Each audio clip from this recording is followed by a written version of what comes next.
All right, and of course we continue to get reaction to what we've heard in Washington, D.C. For us this evening, our international relations expert, Professor John Stremlau, joins us as well. Prof, a good evening to you. Thank you so much for joining us. I think let's start with your view on the general tone of Donald Trump's inauguration speech. A lot of the focus, of course, being all these executive orders, comparison to other presidents and the executive orders that they perhaps would have signed on their very first few days as president. And then will he be able to see them through?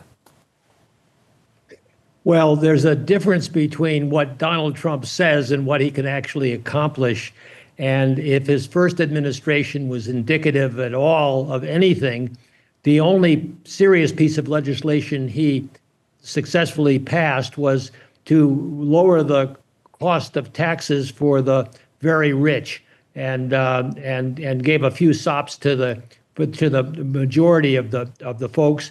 And I was interested to see that several South Africans, David Sachs and Elon Musk in particular, along with I assume Peter Thiel and the Jeff Bezos of Google, who's not a South African, but the rich guys were in very, very clear evidence. But the poor guy who went to jail, the MAGA crowd, was not anywhere in evidence, and I just think that this point of that was mentioned, peacemaker and unifier. He's not a unifier, and he barely won, even though he claims for a blowout, and it was certainly he won the popular vote and the electoral college vote, but the popular vote was barely 1% between he and the Democrats. It's still a very divided country, and he's not going to be a unifier if he denigrates, which he did, all of the policies that cleanup policies, in my view, that Joe Biden effected after the flawed Trump administration that mishandled COVID so badly. And his to talk about climate change is going to run heads on with the hurricanes and fires that are afflicting America, and he just doesn't recognize that the world out there is very complicated. But yet, I'm wondering, were foreign capitals taking him seriously? I'm glad that Cyril Ramaphosa spent time on the NEC business, because that was important. But attending this inaugural speech was a waste of time, in my view. Of course, Trump talks about, in that inauguration speech, the ceasefire in the Middle East. Just days before my inauguration, he says we see the exchange of hostages between Israel and Hamas. Is this going to be a big tone setter for his presidency? Well, if it's a tone setter, I'm very nervous, because he did not mention the suffering of the Palestinian people.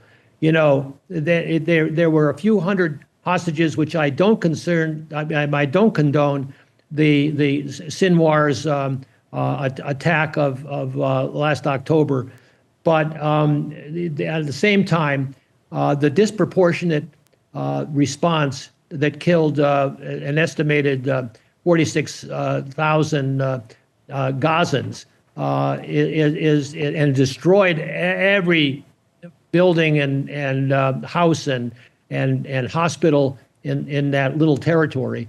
And it's only a country of 2 million people, and so it's he didn't mention the Palestinians at all. And his ambassador designate Saunders, former governor of Arkansas, is known to be in favor of eliminating the Palestinians from any territory that Israel claims. And so I just can't see that he would be either a peacemaker or a unifier, certainly not favoring a two-state solution, although I hope that the Saudis can appeal to his money-making, which he does with abandon, and having the David Sachs as a czar of cryptocurrency in the White House.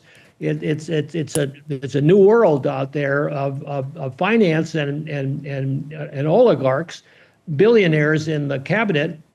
But in terms of the peacemaking, he's not going to peacemake by reclaiming the Panama Canal or renaming the Gulf of Mexico or trying to say that the hostages' lives are worth more than the Palestinian lives. Yeah. So that's my take. You've touched on this issue of renaming the Gulf of Mexico. I don't know, what do you make of that? Is that something that he can do?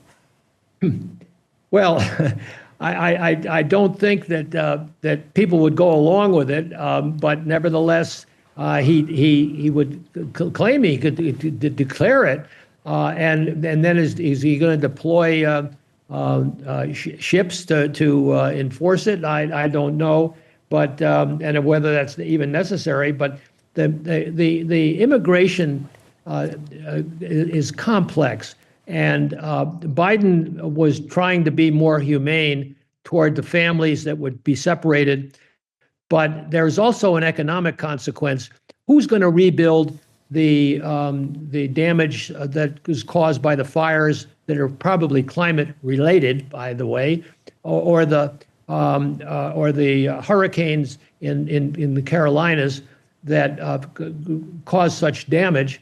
But immigrants who are workers of a valued nature, and to go after the few who are criminals is a fine thing to do, but he's talking about generalizing and denigrating the immigrants, which is a racist, and he is definitely wants to make America great again, he says. But is that Jim Crow in segregated South, or is it slavery? What is America made? What is he talking about? Make America great again. He's appealing to the prejudices of various sectors that are aggregated, that have supported him, and the Democrats didn't have an answer for them, and they're disgruntled, and I know that, but they're not going to get any solution from Donald Trump. What about the declaration of a state of emergency at the southern border? Also one of the executive orders that he's looking to sign. Will that pass muster? Well, it'll complicate relations with Mexico, but it'll be popular with those who feel that he's right about the immigrants and want to make America great again.